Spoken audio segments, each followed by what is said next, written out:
আসসালামু আলাইকুম, আমি সাব্বির আহমেদ সুইট পড়াশোনা করছি জগন্নাথ ইউনিভার্সিটিতে। আজকে আমি তোমাদের গ্রামারের একটা ইম্পর্টেন্ট টপিক নিয়ে আলোচনা করব, যেটা হচ্ছে finite verb, non finite verb, clause এবং ফ্রেজ নিয়ে। আমরা যদি বিভিন্ন ইউনিভার্সিটিতে দেখি, যেখানে দেখি ক্লজ এবং ফ্রেজ থেকে প্রতি বছর প্রশ্ন দিয়ে থাকে তারা। তো আমরা ক্লজ এবং ফ্রেজ নিয়ে আজকে আলোচনা করব। তো আমরা প্রথমে দেখি ফাইনাইট ভার্ব এবং নন ফাইনাইট ভার্বটা আসলে কি। ফাইনাইট ভার্ব,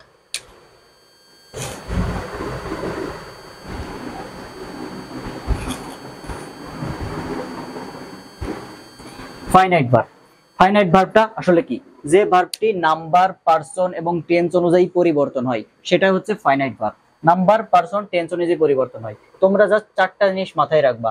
সেটা তোমরা যদি এই চারটা জিনিস মাথায় রাখো, তাহলে তোমাদের ফাইনাইট ভার্ব তোমরা ইজিলি আইডেন্টিফাই করতে পারবা। তো ফাইনাইট ভার্ব কি আমরা প্রথমে দেখি, সে চারটা জিনিস কি। তো হচ্ছে V1 ভার্বের প্রেজেন্ট ফর্ম, V2 ভার্বের পাস্ট ফর্ম, অক্সিলারি প্লাস ভার্বের সাথে আইএনজি, আর একটা হচ্ছে অক্সিলারি প্লাস V3। এই চারটা জিনিস তোমরা যদি মাথায় রাখো, V1 V2 অক্সিলারি প্লাস ভার্বের সাথে ING, auxiliary auxiliary plus V3, auxiliary plus V3 বা অক্সিলারি বা ভার্বের পাস্ট পার্টিসিপল ফর্ম। তো V1 আমরা একটা উদাহরণ দিই, V1 দিয়ে উদাহরণ দিই। V1 যেমন V1 write, WRIT write. V2 wrote, WROTE wrote। Auxiliary plus ভার্বের আইএনজি, অক্সিলারি ইজ প্লাস ভার্বের আইএনজি কি? ভার্বের আইএনজি হচ্ছে writing, WRI writing, is writing. আর auxiliary plus V3, auxiliary plus V3 তাহলে কি হবে? Is written, is. এটা একটা আমরা রাইট দিয়ে উদাহরণ দিলাম। তো তোমরা চারটা জিনিস মাথায় রাখবা। এক হলো V1 V2 অক্সিলারি প্লাস ভার্বের সাথে V3, অক্সিলারি প্লাস ভার্বের আইএনজি, ভার্বের সাথে আইএনজি। তো এই চারটা জিনিস তোমরা মাথায় রাখলে তোমাদের ফাইনাইট ভার্ব শেষ। এবার আসি নন ফাইনাইট ভার্ব। আরেকটা জিনিস তোমাদেরকে বলি, এই যে finite verb number, person, tense অনুযায়ী পরিবর্তন হতে পারে। যেমন আমি যদি লিখি এখানে I write a letter, I write a letter, I write a letter যদি লিখি, এখানে আই কে আমরা পারসন অনুযায়ী পরিবর্তন করে হি করতে পারি, রাইট কে রাইটস করতে পারি। এটাকে আমরা পরিবর্তন করা যায় এটাকে, কিন্তু নন ফাইনাইট ভার্ব এটাকে পরিবর্তন করা যায় না। এটাকে আমরা যদি টেন্স অনুযায়ী পরিবর্তন করতে পারি, রাইট কে রোট করা যায়, রাইট কে রোট করা যায়, এটাকে টেন্স অনুযায়ী পরিবর্তন করা যায়। তো ফাইনাইট ভার্ব হচ্ছে নাম্বার, পারসন এবং টেন্স অনুযায়ী পরিবর্তন করা যায়, সেটা হচ্ছে ফাইনাইট ভার্ব। এবার দেখবো নন ফাইনাইট ভার্ব কি। আমরা নন ফাইনাইট ভার্বের ক্ষেত্রেও চারটা জিনিস মাথায় রাখবো just. Non finite non finite ভার্বের চারটা জিনিস মাথায় রাখবো, সেটা কি? To plus verb, to plus verb, ভার্বের সাথে ING, verb plus ING, V3 মানে ভার্বের পাস্ট পার্টিসিপল ফর্ম, আর having plus V3, having plus V3। এই চারটা জিনিস যদি আমরা মাথায় রাখতে পারি, তাহলে আমাদের ফাইনাইট এবং নন ফাইনাইট ভার্ব আমরা ইজিলি আইডেন্টিফাই করতে পারবো। তো to plus verb, to write, ভার্বের সাথে ING writing,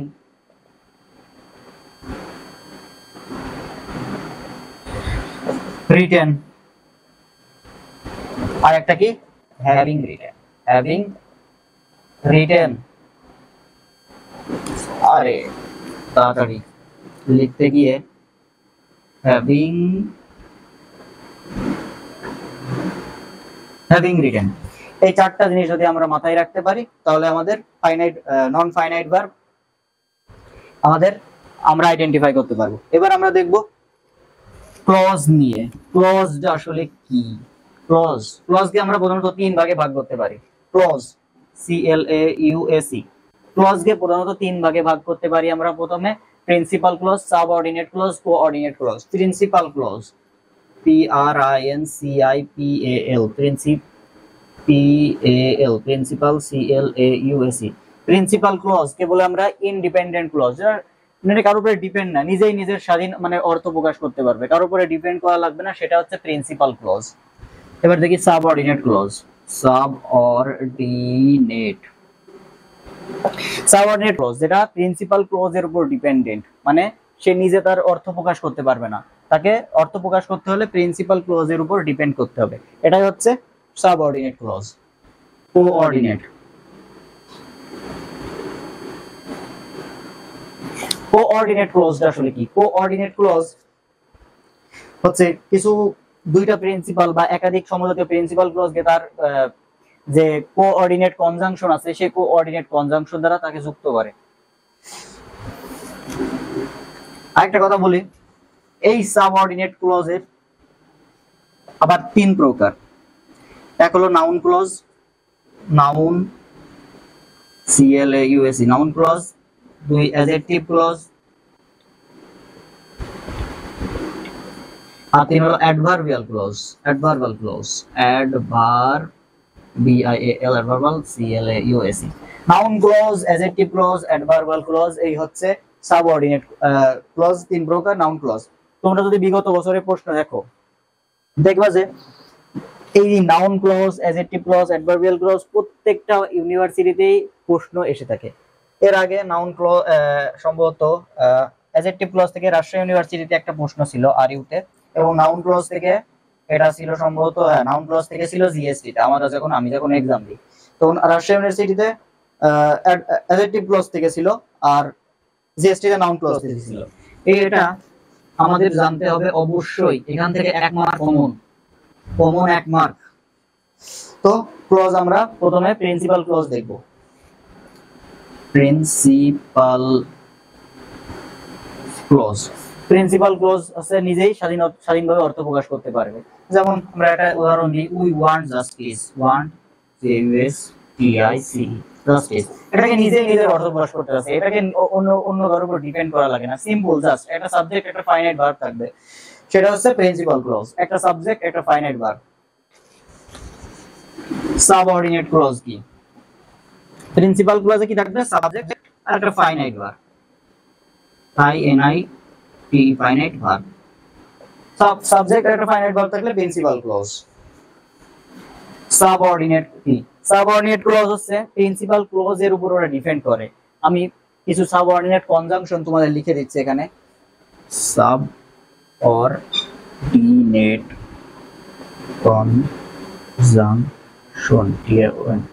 conjunction, subordinate conjunction যেমন হু আছে, হু, হুম, হুইচ, হাউ, হোয়ার, সিন্স। তারপরে আছে হচ্ছে তোমার দো, although, even though, if, in order that ইত্যাদি। এই ধরনের যেসব ক্লোজ মার্কার গুলো আছে, এই ক্লোজ মার্কার তোমার সাবঅর্ডিনেট ক্লজে কনজাংশনে যুক্ত হবে। এখানে আরো কিছু কনজাংশন আছে যেগুলো তোমরা তোমাদের অ্যাডমিশনের বই থেকে তোমরা মুখস্থ করে নেবে, এগুলো তোমাদের খুবই ইম্পর্টেন্ট। এগুলো তোমাদের এই ক্লোজ মার্কার গুলো দেখে তুমি আইডেন্টিফাই করতে পারবা যে কোনটা তোমার সাবঅর্ডিনেট ক্লজ, কোনটা কোঅর্ডিনেট ক্লজ। কারণ তোমাদের যখন সেন্টেন্সের সিম্পল, কমপ্লেক্স, কম্পাউন্ড সেন্টেন্স করানো হবে, তখন এই ক্লোজ মার্কার গুলো দেখে তুমি চিনতে পারবা হ্যাঁ এটা সাবঅর্ডিনেট ক্লজ, এই ক্লজ মার্কার, তো এটা হচ্ছে subordinate conjunction, subordinate clause. Subordinate conjunction থেকে তোমরা সাবঅর্ডিনেট ক্লজ থেকে আইডেন্টিফাই করতে পারবে। এইগুলো হচ্ছে সাবঅর্ডিনেট ক্লজ। তো সাবঅর্ডিনেট ক্লজে তোমার একটা ক্লজ মার্কার থাকবে, মার্কার, তারপরে তোমার হচ্ছে একটা ইয়ে থাকবে, সাবজেক্ট থাকবে, তারপরে ফাইনাইট ভার্ব থাকবে, ফাইনাইট ভার্ব। এই ক্লজ মার্কার তোমার হচ্ছে সাবঅর্ডিনেট ক্লজে থাকবে প্রথমে। তো আমরা একটা উদাহরণ দিই, দো he is poor, he is meritorious,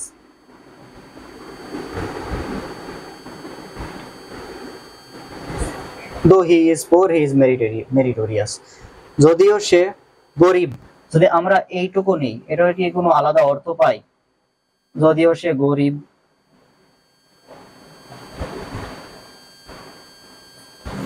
না, এটার কোনো আলাদা অর্থ আমরা হয় না। যদিও সে গরিব একটা সেন্টেন্স হয় না, সে এই সেন্টেন্সটাকে পূর্ণ করতে হলে এই অংশটুকুকে অর্থবোধ করতে হলে এই অংশটুকুর প্রয়োজন। এটা হচ্ছে প্রিন্সিপাল ক্লজ, পিসি, প্রিন্সিপাল ক্লজ। এটাকে এটার উপর ডিপেন্ডেন্ট।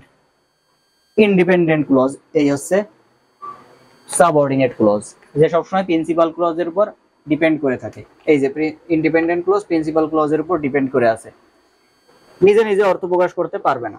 তো প্রথমে ক্লজ মার্কার থাকবে একটা, ক্লজ মার্কার এই যে দো, তারপরে সাবজেক্ট, তারপরে ফাইনাইট ভার্ব থাকবে একটা।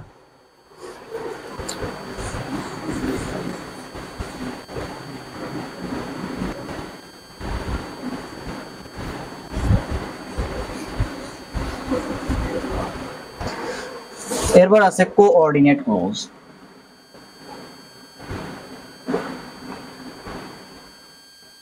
কোঅর্ডিনেট ক্লজ, কোঅর্ডিনেট ক্লজ আমাদের সময় স্যাররা বলেছিল অতটা ইম্পর্টেন্ট না, তারপরেও কোঅর্ডিনেট ক্লজ তোমাদের জানা দরকার আছে। কোঅর্ডিনেট কিছু conjunction, fan boys,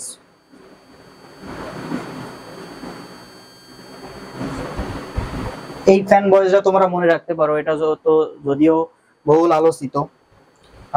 for, and for, and and, এতে অ্যান্ড, এনতে নর, বিতে বাট, ওতে অর, ওয়াইতে ইয়েস, ইয়েট সরি, আর এসতে সো। এছাড়াও কিছু কিছু আছে, not only but also,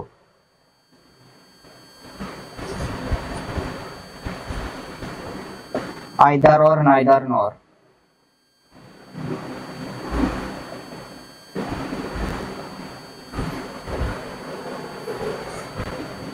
as well as, not only but also, either or, neither or, as well as, এগুলো হচ্ছে কোঅর্ডিনেট কনজাংশন। এই কনজাংশন গুলো আসলে দুইটা বা একাধিক প্রিন্সিপাল ক্লজ কে যুক্ত করে। Coordinate conjunction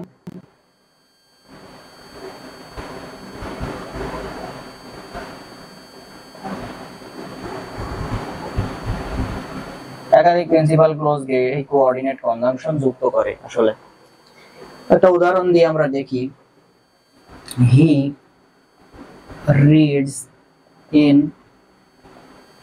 college as well as, he reads in college as well as works in shop, works in a shop, he reads in the college as well as works in a shop, he reads in the college as well as works in a shop। তো এই যে as well as, এটা হচ্ছে তোমাদের clause marker, এই coordinate conjunction. Coordinate conjunction দুইটা পিসি কে যুক্ত করে বা একাধিক পিসি কে যুক্ত করে, একাধিক পিসি কে যুক্ত করে। তো এই হচ্ছে ক্লজ।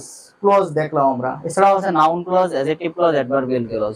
এটা তোমাদের পরের ক্লাসে আলোচনা করা হবে, এটা নিয়ে ধারাবাহিকভাবে ক্লাস হবে তোমাদের। তোমরা যারা গুচ্ছতে, তোমরা যারা আমাদের এই গ্রুপে অ্যাড আছো, তারা তাদের জন্য কি কি সাজেশন দিতে হবে এর নেক্সট আমরা একটা ভিডিওতে সেই সাজেশন গুলো দেবো। আপাতত তোমরা যারা সেকেন্ড টাইমার আছো আমাদের গ্রুপে অ্যাড, তোমরা তোমাদের নেক্সট সাজেশন আমরা দিয়ে দেব। নেক্সট সাজেশন গ্রুপের মধ্যে তোমাদের দিয়ে দেওয়া হবে। প্রতিনিয়ত কন্টিনিউয়াসলি এক্সাম নেওয়া হচ্ছে। এরপর আমি এক্সাম, শুধু আমি তোমাদের ক্লাস নিব না, এরপর জগন্নাথ ইউনিভার্সিটির মেধাবী অন্যান্য স্টুডেন্ট, ঢাকা ইউনিভার্সিটি স্টুডেন্ট এসে এখানে তোমাদের ক্লাস নিবে। তোমরা বিশ্বাস রাখতে পারো, তোমরা চান্স পাবা, এতটুকু তোমরা বিশ্বাস রাখতে পারো। সেই অনুযায়ী তোমাদের যা পড়া দেওয়া হবে, যা পরীক্ষা নেওয়া হবে, তোমরা সেটা পড়বা এবং পরীক্ষা নেবা। এই ক্লাসগুলো সম্পূর্ণ ফ্রি, আমাদের কোনো লাভ নেই, জাস্ট আমরা চাই অনেক স্টুডেন্ট তারা চান্স পেয়ে যাক। তো দেখা হবে পরবর্তী ভিডিওতে। আসসালামু আলাইকুম।